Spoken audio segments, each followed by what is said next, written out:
Juan Kapitulo 6, versikulo 35. Si Jesus miingon kanila, "Ako mao ang pan nga naghatag sa kinabuhi. Ang muari kanako dili nagayod gutomon, ug ang mutuo kanako dili nagayod uhawon." Ang mga puno Pan sa kinabuhi.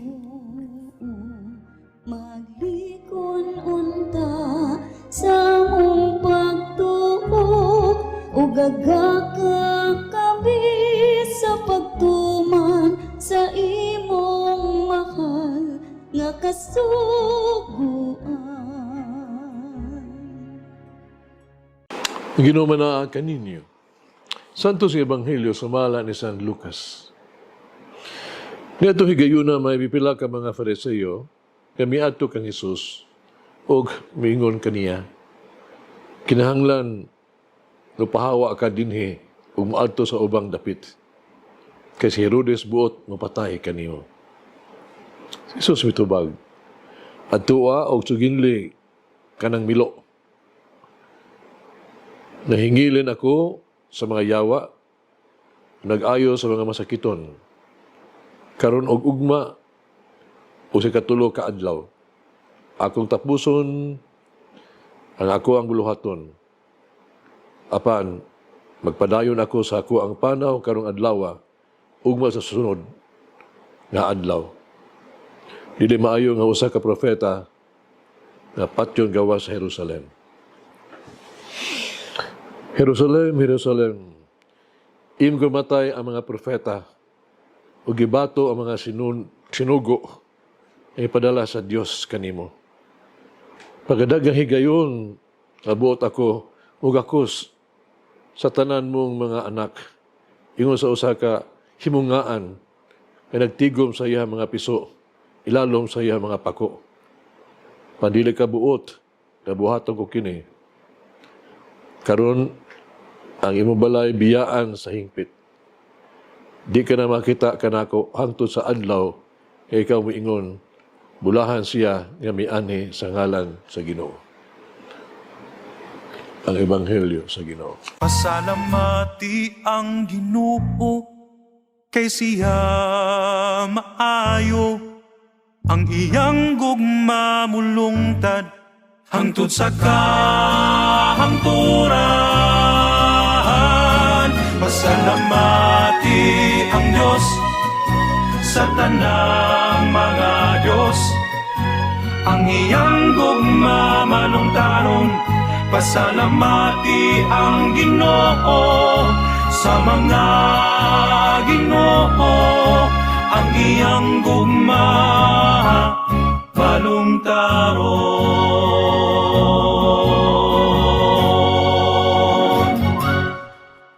Jesus lig-on sa iyang desisyon. Determinado siya nga moadto sa Jerusalem. Ang Jerusalem mao ang iyang tumong. Kinahanglan tumano na Jesus ang iyang misyon sa Jerusalem. Dito sa Jerusalem si Jesus isalikway, ipantuson, namatay, unya mabanaw sa katulo ka adlaw. Wala makapugong ni Jesus sa pagtuman sa kibubuton sa amahan. Wala makapugong kang Jesus sa pagtubo sa iyang katawhan. Wala sa mahadlok sa iyang umaabot ng kamatayon o kang Herodes. Si Herodes, dili makapugos kaniya. Si Jesus mitubag, tanawa. Nahingilin sa mga yawa, nag-ayo ako, karon, ugma, o sa katulo ka adlaw, matuman ang akong katuyuan. Karon doon na ba yung usag kita'y piho ng atong danan tubangan sa Dios. Kita doon na ba'y piho, nga buluhaton, nga pagkatumanon, alang sa Dios. Kita doon na ba'y misyon, gikan sa Dios, sa kinahanglan nato siyang buhaton. Kung ang Dios sa kanunay maghatag ka nato sa paagi, ato ang matuman, ang maong katungdanan ug buluhaton. Ang Dios kanunay magsangkap ka nato sa iyang mga gasa, ug grasya haron kita makabuhat o makatuman sa atong misyon. Busa ang Ebanghelyo karon nagsulti kanato nga determinado sa pagbuhat sa buluhaton kita sa Dios. Kailangan kita dedikado o gani disiplinado ng pagtuman sa misyon sa Dios alang kanato. Siguro nung kini Alfred Tennyson nga mi panaw sa mi biyahe sa layo kayo aron paghimamat sa usa ka amigo sa pamilya. Pagkita lang ng utana siya doon na ba'y maayong balita, doon na ba'y balita. Ang gala sa milang mitubag, adunay lamang usa ka balita nga ako ang ibaluan. Kini mao nga si Jesucristo namatay alang kanatong tanan.